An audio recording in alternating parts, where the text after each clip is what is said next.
They weren't born immortal, they paid for it. A people called the Necrontyr grew up beneath a traitor sun that burned the joy out of their lives, and everything that followed, the envy, the science, the war, the deal, started with that sky.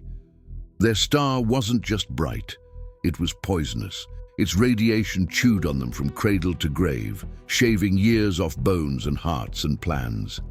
Imagine a civilization where the average life is so short you can be sure you'll ever finish what you start. That pressure doesn't only make people desperate, it makes them precise. It teaches them to count everything that matters and some things that don't, because counting is the one way you can fight a clock that never blinks. So their cities looked like arguments with heaven, black spires, angled plazas, chronometric obelisks that marked seasons down to the hour. Bureaucracy wasn't a quirk, it was a survival tool. If the sun is stealing time, you write time down before it escapes. Their dynasties weren't just families, they were philosophies with banners. Endurance, continuity, record. They tracked life expectancy by district. They tracked the decay rates of materials under radiation. They tracked the length of shadows on civic stones, because even a shadow tells you something about the day that made it. In that kind of culture, grief becomes paperwork, because paperwork can be filed, and filing feels like a small victory over chaos.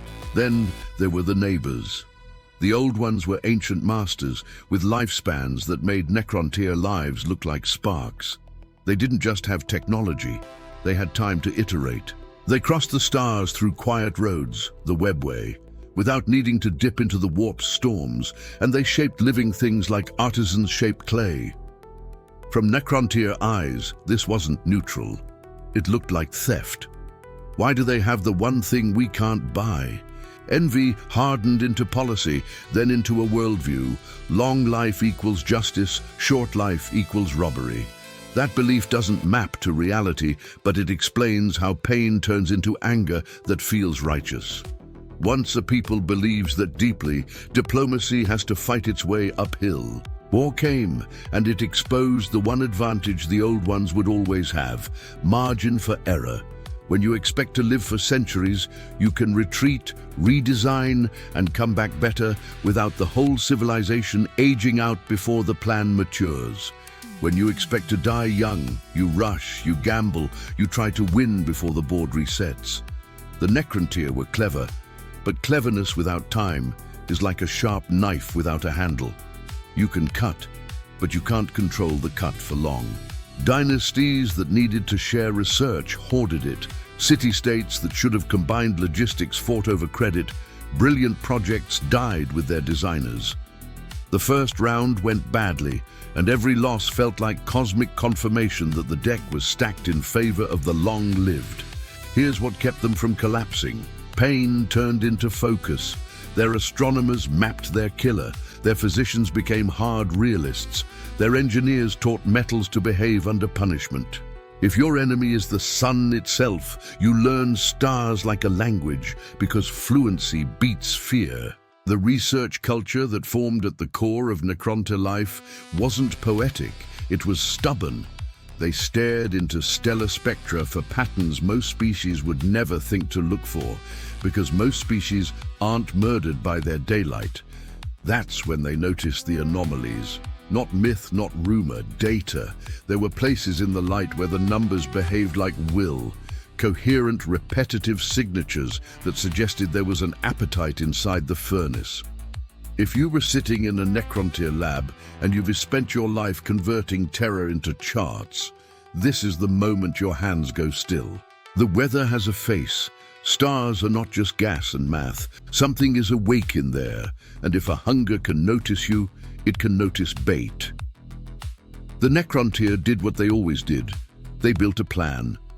If there were intelligences in stars, they needed forms those intelligences could inhabit without incinerating everything they touched.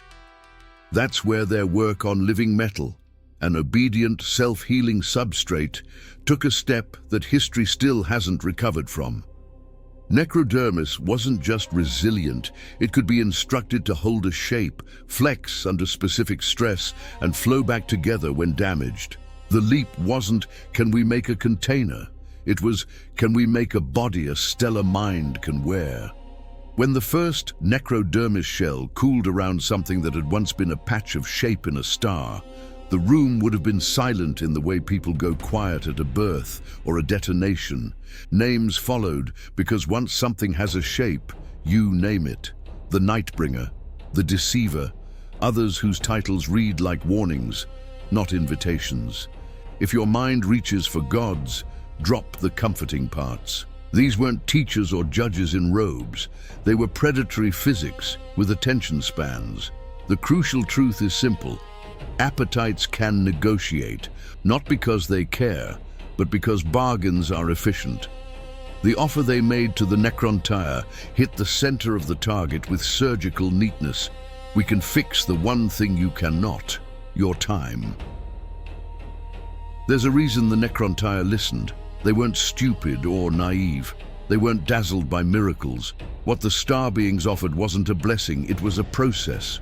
That word matters. A blessing is luck in a robe.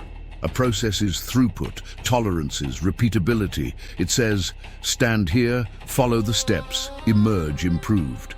For a civilization raised on ledgers and schedules and the daily accounting of decay, that pitch is close to a sacrament. Not faith, compliance, not mystery, manufacture. You can set quotas around a process. You can build calendars around it. You can promise a mother in a crowded clinic that there will be a place in line for her child next week, and it won't be hope. It will be an appointment. But a culture doesn't jump into something that total without an argument. And this is the last moment when the Necrontyr are still fully themselves. In palaces with mirror-black walls, in academies under leaded glass, in barracks where soldiers cleaned weapons that always felt slightly insufficient, debates must have burned. If it works, what are we after we change? If it fails, how many die in the attempt? If it works too well, what happens to meaning? The nobles had the most to preserve: identity, dynasty, memory. The citizens had the cleanest pain: children born sick, parents gone before lines carved their faces deep. Somewhere above those conversations, Zarek, the silent king, counted. He counted everything his people could count, and the things only a ruler can count: cohesion, appetite, willingness to obey a calendar that leads into a machine. The war didn't pause for the ethics. Skirmishes continued. The old ones still moved along their quiet roads and seeded counters, lineages that would one day become loud names in the modern galaxy. Every month, the Necrontyr delayed meant another set of names added to family ledgers under the same heading. Every rushed decision risked becoming a permanent structure grafted onto a civilization's bones. If you've ever faced a medical decision with no perfect option, you know the shape of this moment. Scale it to a species. Replace bedside lamps with the glow of a star map that shows you where your enemy lives. One more realistic note before the threshold.